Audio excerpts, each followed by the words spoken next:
Welcome back to it. The Now Morning Show continues, and joining all three of us, we will have Miss Annabelle Brasnell, the Manager and Corporate Communications Manager for T&TEC, giving us a little insight onto, similarly, their preparedness, their methods of managing the disaster of last night, and the successes therein moving forward as we continue to battle on. Good morning and welcome to the Now Morning Show. Good morning to the Now Morning team. We are pleased to have you joining us because we were saying earlier, it is perhaps one of the more successful efforts we've seen where we were in constant communication. We had regular updates. We were able to reach if we needed the support and continue to be given updates in this endeavor. So how was the T&TEC ready to, well, equipped to manage yesterday's efforts? What was the plan like? Well, we, on an annual basis, we prepare particularly for the hurricane season, June to November. And so we do have a plan that speaks specifically to this season.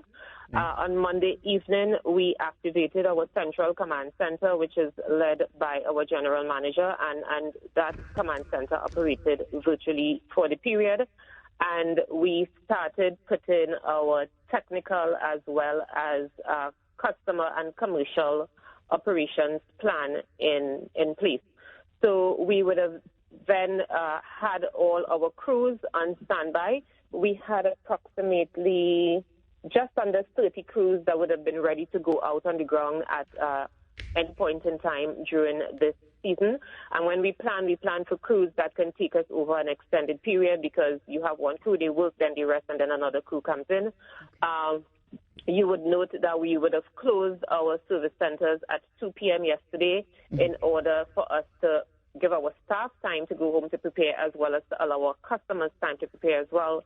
We canceled all our planned outages early, so planned outages for yesterday and today were canceled, so that the public had an opportunity to prepare themselves, people who needed to charge their devices, and make those preparations on a personal level. Those plans went into action as well.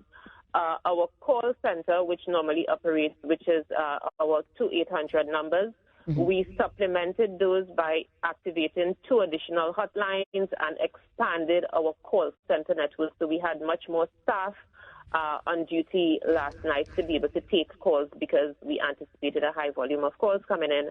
And there were other levels of readiness in terms of having our mobile substations on standby. We had some deployed in certain areas. We had crews deployed in areas as well, in Tobago, in the east and on the north side, which are 2 areas that tended to get hit when they are natural disasters. And they're far from our base in Scarborough, so we had our crews in those locations as well.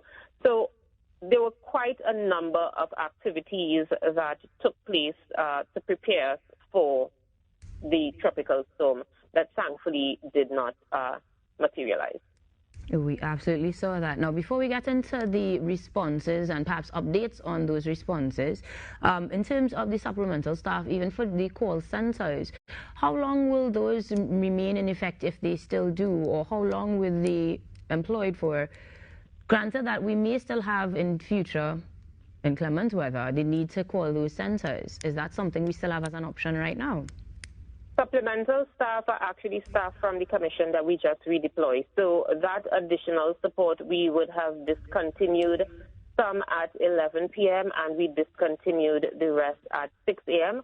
Our normal call center operations, which is a 24/7 operation, still run.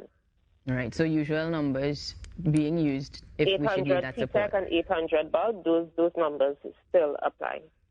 All right. Now, speaking of those teams that were deployed, we saw some updates coming out to indicate to us not just where we can get in touch with them, but when they were deployed and whether or not they were actually working on certain instances.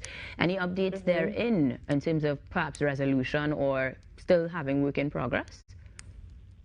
So all of the reports that we would have received last night, and we sent out our last update just about 11 p.m., all of those reports were resolved. As we speak, we have 5 reports outstanding that would have came in overnight into this morning. So we have areas in Tobago, South and East Trinidad. That would be Sandwich, Chiquito, Moncton, Orange Hill, Studley Park, and Williamsville, and our crews are responding to those areas out right now. Beautiful. Now, usually, whenever we have adverse weather conditions like this, is there usually a certain amount of or a number of call volume that you can anticipate will come through the call center? It is difficult for me to give you hard numbers at this point in time, but suffice it to say, whenever there is any sort of unusual activity, the call volume does go up, which is why we would have had things in place for the additional staff to take the calls. We actually made a change to our system that allowed the calls to spill over to persons who are not normally connected to our call center, and they will actually be able to take the calls at a remote location away from the call center. Right. And are there any areas that might have a higher volume, a higher call volume than others? Well, it depends on the level of activity from the weather pattern. So, for instance, Tobago, we would have had higher volumes from Tobago because Tobago had the most activity actually overnight. Interesting. Now, in terms of the overall response, as we said, we saw a lot more communication coming out from the institutions. Of course, social media was everybody's prime go-to spot. But moving forward, we should be looking forward to more messaging as we continue in the hurricane season. Let's talk a little bit about how we continue to be prepared, specifically from the perspective of T&TEC, and what we can look out for in terms of being safe and ready for anything where electricity is concerned in Trinidad and Tobago. Our plans speak to our internal operations. So whenever we activate anything, we are prepared internally to respond in the wake of natural disaster. Our vegetation management continues. That is something that is particularly important at this time of year. We pay attention to our vehicles just to make sure that the equipment is functional and ready to go. I would like to talk about it from a customer perspective, though, bearing in mind that this is the start of the hurricane season. And we saw from the news reports that the public seemed to respond very, very well in anticipation of the storm, and people would have done the right thing in terms of the preparedness. I saw one report yesterday where there was a hardware store that said that they'd pretty much sold out of everything in terms of batteries and flashlights, and those are the right things for the public to do. Purchasing batteries, torchlights, rechargeable emergency lights in case of a loss of supply.